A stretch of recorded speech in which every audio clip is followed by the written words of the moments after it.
J'ai une question pour vous deux. Benoît Dutrisac. Je suis là pour aider. Qu'est-ce qu'ils veulent, Mario? Mario Dumont. Une réduction de la tâche puis une augmentation de salaire. Ben, c'est cave. C'est des crapus. C'est cave, dire ça. Ils ont tellement tout. Non, ils ont déjà eu plus. La rencontre Dutrisac-Dumont. Fais un petit effort, fort. Salut, Benoît.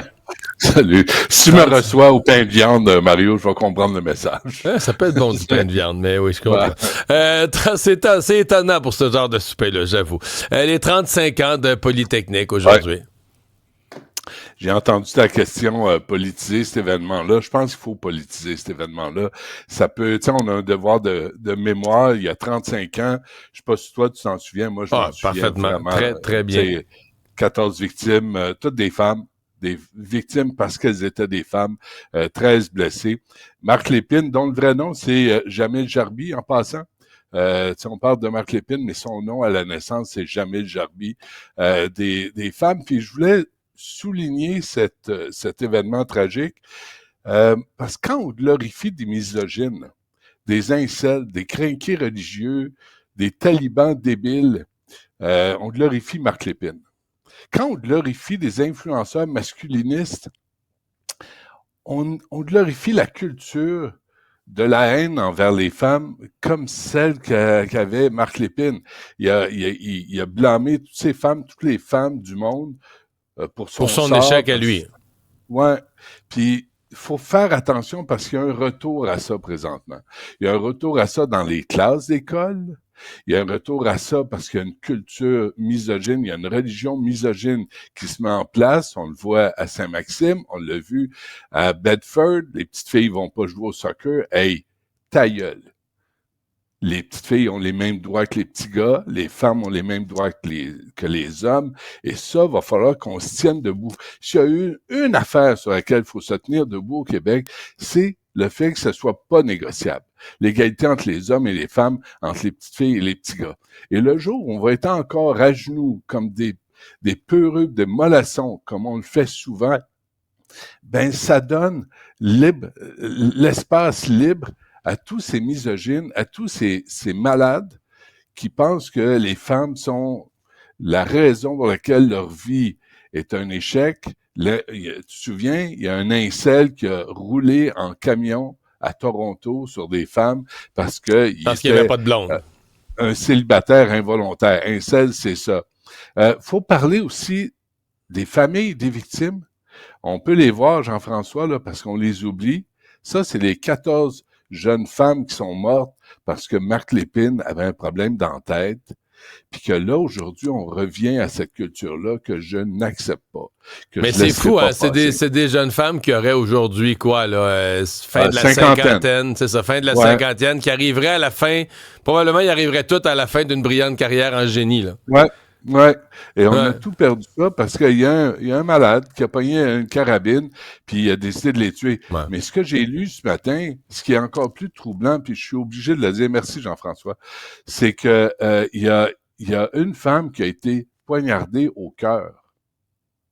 Je vais pas la nommer là mais je lisais ça, poignardé au cœur, faut haïr quelqu'un, quelque chose de rare, pour sortir un couteau. Puis aussi, Mario, laisse-moi juste finir là-dessus, là. Je lisais, puis je veux pas, mais je pense qu'il faut le dire, Sarto Blais s'est suicidé. C'est un collègue de ces jeunes femmes-là. Il pouvait pas vivre avec le traumatisme, avec le fait qu'il a été là, impuissant à intervenir. Faut vraiment faire attention. Puis quand vous applaudissez un influenceur masculiniste, rétrograde ou un crinqué religieux qui dit que les femmes n'ont pas les mêmes droits que les hommes, c'est ça que vous applaudissez.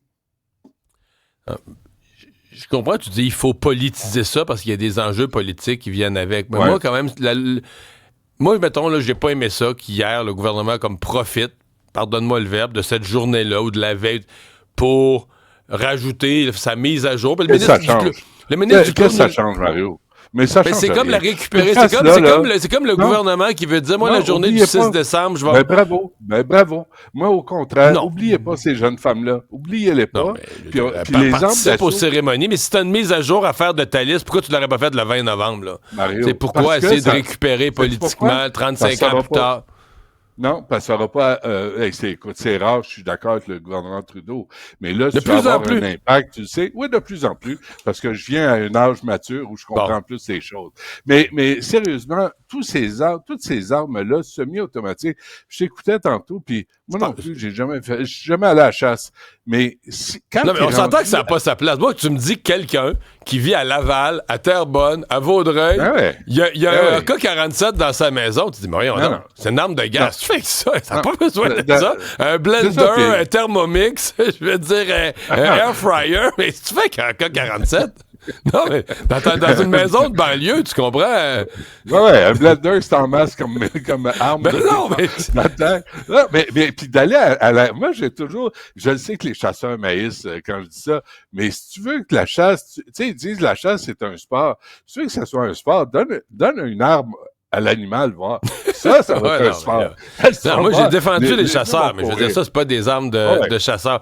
Hey, est-ce que tu as vu, Benoît, la convocation à cette manifestation pro-palestinienne dimanche à la basilique Notre-Dame? Donc, devant la basilique Notre-Dame, et là, c'est plein... les slogans, l'intifada, les slogans génocidaires là, du fleuve à la mer. Ouais. J'en ai parlé hier. J'ai reçu Beryl Weissman du Suburban. Il en a pété une. Mais avant ça, j'ai reçu Neil Oberman qui en a pété une. Avant ça, j'ai reçu le porte-parole du CIJA qui en a pété une. J'ai reçu Yves Franqueur qui en a pété une. Puis j'ai reçu Fadi Daguerre qui dit, on peut rien faire. Donc, on convoque une manifestation avec des slogans haineux. Un dimanche à la sortie de la basilique Notre-Dame. Pour faire quoi? Puis là, il va y avoir une prière de rue. Check bien. Puis là, on laisse faire.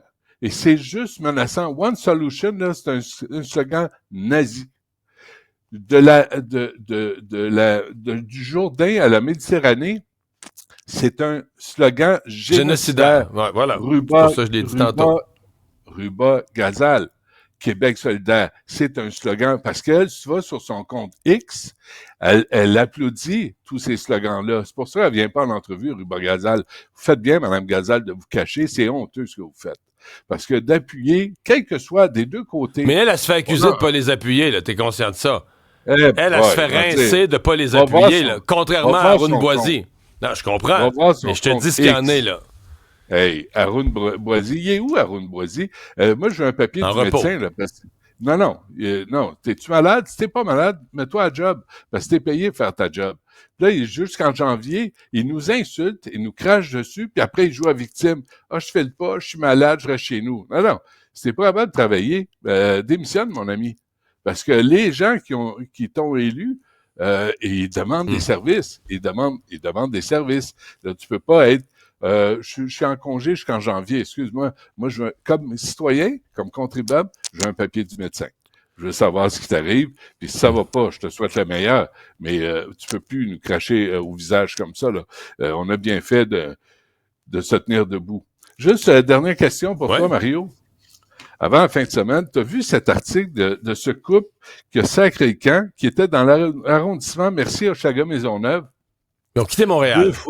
Deux fois, ils ont quitté Montréal, ils ont fui Montréal. 2 fois, ils sont fait, il y a eu des tentatives, il y a eu des vols et tentatives de vol sur leur véhicule. La 2e fois, ils ont dit c'est assez, ils ont fait de leur boîte, ils ont quitté Montréal. Puis je me posais la question, puis je te la pose ce matin.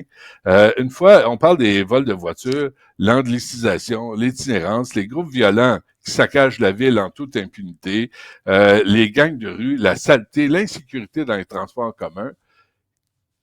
Est-ce que les gens quittent Montréal? Et que va devenir Montréal si les gens honnêtes, quittent Montréal? Qu'est-ce qui va rester? Ben, il y a une raison. Tu viens de nommer toutes les raisons de quitter Montréal, mais il y a une raison de rester à Montréal. Laquelle? Les pistes cyclables. Voyons, sacramouille. Qu'est-ce que je fais? Moi, c'est la dernière chronique. Ah Bon. non, quand t'es off comme ça, là, moi je pense qu'il faut que je prenne ma retraite. Je vais aller rejoindre Arun Boisy, je vais me mettre en congé forcé.